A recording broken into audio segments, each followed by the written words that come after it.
Guys? This is Down Phoenix, and I wanted to talk about the election results from 2018's midterm elections.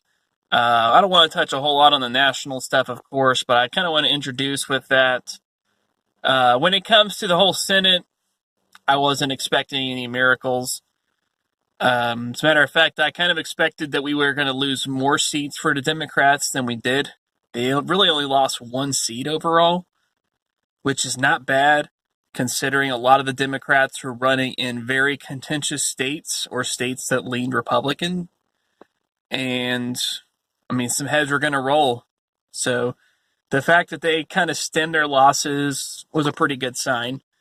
And as far as the House, they just barely took the House. And I know there's some people going to cry foul about it, but you know what? I'm glad that they did because it finally means we have a check or balance of some kind against Trump's agenda, which I think is very important. That's more important than just about anything, really, when it comes to these national elections. It's more important than the fact that various progressive candidates that fought hard lost their races, like Beto and so on. It is what it is. It is what it is, and I kind of take it in stride. It means that there is some kind of progression. There is some kind of actual resistance against Trump, and it's not just online complainers. There are people that actually think about it, even if it's not as many as we'd like. But that's a good sign. As far as state politics, Claire McCaskill lost. Not surprised at all. It just seems like the state's getting more and more red.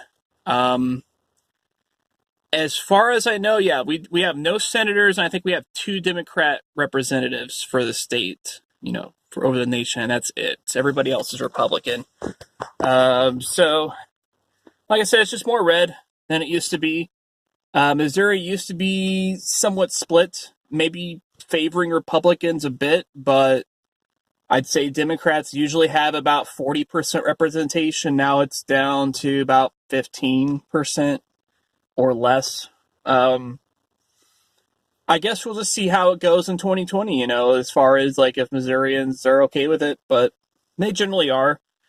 I know like with my particular representative district, for example, I think it's been like 40 years since they've had a Democrat there, so no surprise there.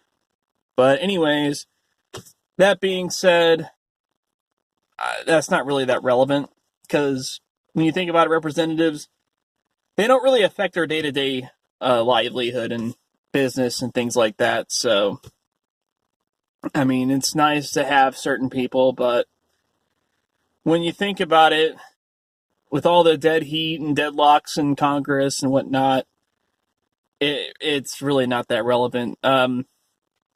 Now, there is one thing that's really good that I want to talk about, and that is the various ballot initiatives that they had, some of the different amendments and prepositions that they had.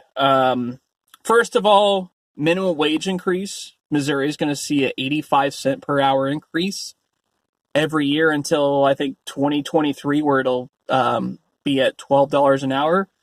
Not the best, but, that's a great stride nonetheless.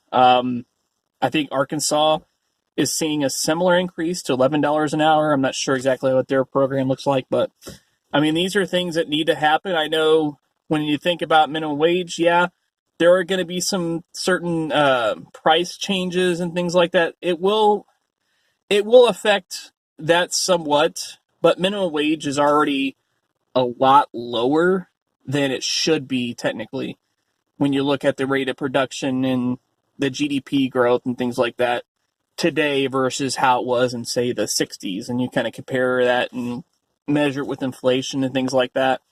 We should technically be a lot higher, but it is an improvement of some kind at the same time. So people should just take it in stride and just, continue to work at that issue, slowly get it better and better. Progress, especially when it comes to the government, is typically very slow. Kind of the opposite of technology, where progress is like really fast. And Um, it's like every month it seems like some kind of new innovation comes out, almost, it seems.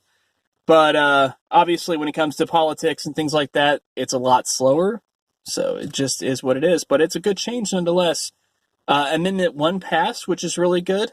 Amendment 1 will put limitations on various things like political contributions and lobbying.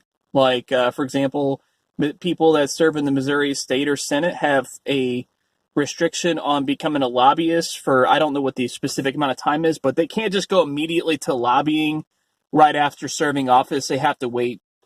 I think it's like 2 or 3 years or something like that. But these are good changes. I mean, like I said, it's not where we need to be, but at the same time, we got to work. We got to take one step at a time to get where we need to be. And so these are good changes. Also, it is going to put finance contributions, like for political campaigns. It's going to have some limitations there. All really good things. Most importantly, is it's going to limit their ability to redistrict, which is really good because a lot of these political messes that we have nowadays is due to redistricting. A lot of times they will utilize the electoral college to their advantage to a point where even though the amount of votes for Republican or Democrat are kind of in the similar levels to what they were 10 or 20 years ago or whatever, magically Republicans get more seats, and it's because of redistricting. And so they're going to be doing some limitations with that. Now, that could be a bad thing if they're going to leave the districts as is, because it's already a problem here. But, at the very least, it kind of sets a limitation on the government for that, which is really good. Medical marijuana, we had 3 different initiatives, which is just insane. 3 different initiatives on the ballot. It was basically if one of them got more yes votes than no, and none of the others did, that was going to be the winner. If more than one got yes votes, then they were going to be a winner take all. And there was one other one where 2 of them could have won, but the other one winning would have really severely hampered it. Fortunately, Missouri voters were smart. They chose the right initiative, which was Amendment 2. It had the least strings attached, allowed for the most publicly beneficial way to do it, and it's just good because the other methods, they had some very severe problems. So all really good things. What this tells me overall is that even in deeply red states like Missouri that seemingly are constantly getting huge Republican victories in the legislature, when you look at the voters themselves, when you look at issues like that on a singular level, they're very progressive policies, like you barely find any Republicans that are in favor of these policies, like Republican politicians. But the voters are in favor of this stuff. So it just kind of tells you that the disconnect isn't with the policy, because these are policies that people want.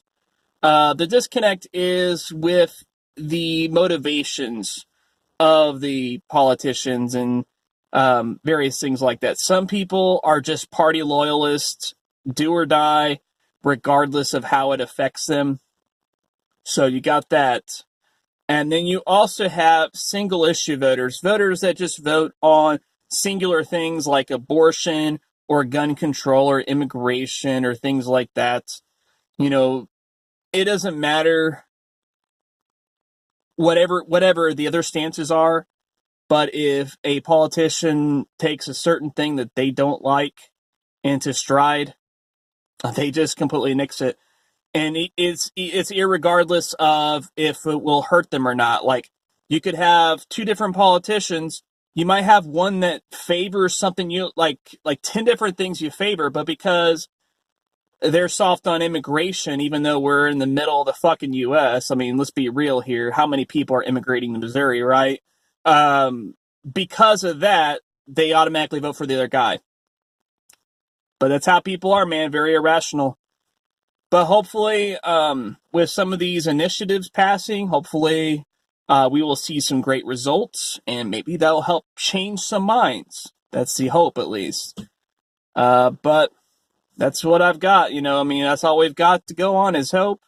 But hey, we've got some good stuff, and I'm kind of satisfied with it. I'm glad to see the trend is at least somewhat reversing. Because I don't know, I thought maybe I was just crazy. That guy's down, Phoenix out.